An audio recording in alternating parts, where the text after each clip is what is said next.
জানিয়েছেন যে তারা নিষিদ্ধ পলিথিনের ব্যাপারে জোরদার অভিযান পরিচালনা করতেছেন। সেই অভিযানে আমরা যেন তাদের সাথে থাকি, সেই লক্ষ্যে আমরা আজকে এখানে এসেছি। আপনারা জানেন যে নিষিদ্ধ পলিথিন আমাদের পরিবেশের জন্য খুব ক্ষতিকর। আমরা জানি যে আমাদের দেশে যে ট্র্যাডিশনাল ক্রাইম, সেই ক্রাইম হয়তো কোনো ব্যক্তি বা কোনো গোষ্ঠীকে ক্ষতিগ্রস্ত করে, কিন্তু পরিবেশের উপরে যে পরিবেশ যদি আমরা নষ্ট করি, পরিবেশের উপরে যে আক্রমণ, সেটি কিন্তু আমাদের মানব জাতি বা প্রাণী জগৎকেও মারাত্মকভাবে ক্ষতিগ্রস্ত করে। সুতরাং আমরা যাতে পরিবেশ নষ্ট না করি, আমাদের পরিবেশ যাতে ঠিক থাকে, আমরা যাতে আমাদের পৃথিবীকে একটা পরিবেশ ভালো একটা পরিবেশে রাখতে পারি, সেই জন্যই পরিবেশ মন্ত্রণালয়ের যে পলিথিন বিরোধী যে অভিযান, সেই অভিযানে আমরাও সক্রিয়ভাবে অংশগ্রহণ করতেছি এবং এই নিষিদ্ধ পলিথিন যাতে ব্যবহার না হয়, এটা যাতে বন্ধ করা যায়, সেই জন্য আমরা একযোগে কাজ করব। আমরা আপনার এর যে উৎপত্তি স্থল, যেখানে এটা তৈরি হয়, সেই ফ্যাক্টরিগুলো আমরা খুঁজে বের করে সেগুলোকে বন্ধ করব। এটা যে পরিবহন হয়, সেই পরিবহনে আমরা বাধা দিব। এবং এইখানে আসছি আমরা মূলত খুচরা লেভেলে, যেখানে আপনার ক্রেতারা আসেন, বিক্রেতারা আসেন, তাদেরকে সচেতন করতে। আমরা যদি মানুষকে সচেতন করতে পারি, তারা যদি নিজেরাই পলিথিন ব্যবহার বন্ধ করেন, তাহলেও আপনার এটা একটা পজিটিভ কাজ করবে।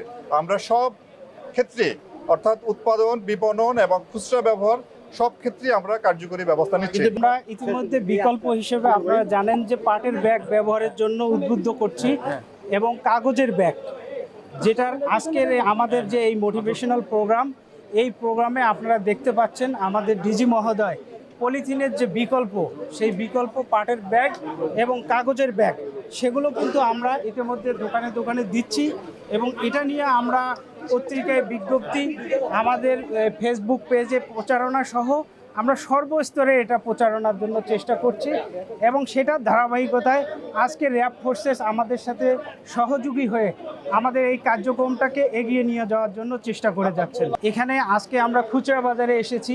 আপনারা জানেন যে মাননীয় স্বরাষ্ট্র মন্ত্রণালয় এবং পরিবেশ মন্ত্রণালয়ের যৌথ যে মিটিংয়ের পরবর্তী আমরা কিন্তু পুরান ঢাকার ইমামগঞ্জ সহ চকবাজার প্রত্যেকটা জায়গায় যেখানে কারখানার সন্ধান পাচ্ছি সেখানে যাচ্ছি এবং ইতিমধ্যে কিছু আপনারা জানেন যে পলিথিন যে পরিবহনের সময় সেখানে কিন্তু কারাদণ্ড দেওয়া হয়েছে এবং মালামালগুলো জব্দ করা হয়েছে। এই প্রক্রিয়াটা আমাদের চলমান। আমি মনে করি সকলের সহযোগিতা দরকার এবং এক্ষেত্রে আমার মনে হয় যে মিডিয়া, আপনারা যারা আছেন, আপনারা যদি আমাদের এই প্রোগ্রামগুলোকে আরও বেশি প্রচার প্রসারে সহযোগিতা করেন, তাহলে আমরা এটি সম্ভব যে আমরা পারবো। আমরা সামনে নির্বাচনের জন্য আমরা সরকার কর্তৃক যে দায়িত্ব আমাদেরকে দেওয়া হবে বা নির্বাচন কমিশন আমাদেরকে যে দায়িত্ব দিবেন, সেই দায়িত্ব পালন করতে আমরা সম্পূর্ণ প্রস্তুত। আপনারা 5ই আগস্টের পরে এই পর্যন্ত আপনারা দেখছেন যে র্যাব কিভাবে কাজ করতেছে। আমরা দেশে যে কোনো ধরনের বড় ধরনের যে ক্রাইম সংগঠিত হলে তাৎক্ষণিকভাবে আমরা সেখানে যাই এবং কাজ করি। আপনার ব্রিকফোর্ডের যে মার্ডারটা হলো, তার বেশ কয়েকটা আসামি আমরা গ্রেপ্তার করেছি এবং আপনার গাজীপুরে যে সাংবাদিক হত্যার ঘটনাটা ঘটলো, এবং এটা আমরাই প্রথম আসামিটি আমরাই গ্রেপ্তার করি এবং পরবর্তীতে পুলিশ এবং আমরা যৌথভাবে এই পর্যন্ত 8 জন আসামি গ্রেপ্তার করেছি।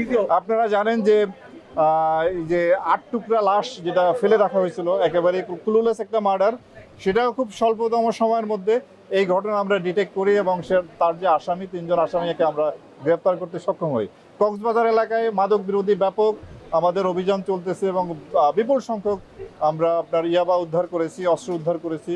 আমরা মনে করি যে দেশের সার্বিক আইন শৃঙ্খলা নিয়ন্ত্রণে রাখার জন্য, ভালো রাখার জন্য এবং অপরাধ দমন করার জন্য আমরা এখন প্রস্তুত এবং এইভাবে কাজ করে যাচ্ছি। আমি মনে করি যে দিন দিন পরিবেশ ভালো হবে এবং একটি সুষ্ঠু নির্বাচন করার জন্য যে পরিবেশ দরকার, যে পরিস্থিতি দরকার, আইন শৃঙ্খলা পরিস্থিতি যতটুকু নিয়ন্ত্রণে রাখা দরকার, আমরা ইনশাআল্লাহ সেটি করতে সক্ষম হব। অস্ত্র উদ্ধার অভিযান আমাদের চলমান আছে।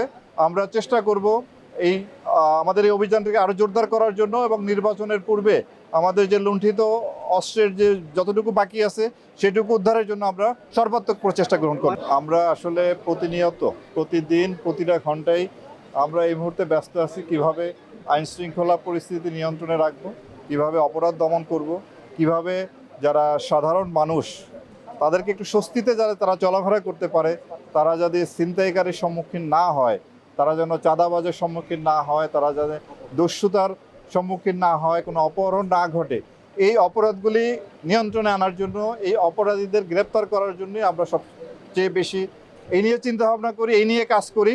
সুতরাং র্যাব বিলুপ্তির বিষয়ে, এটি বিলুপ্তি হবে কি হবে না কি হবে, এই নিয়ে আসলে এই মুহূর্তে আমরা কোনো চিন্তা ভাবনা করতেছি না, এটা সরকার দেখবে। ধন্যবাদ।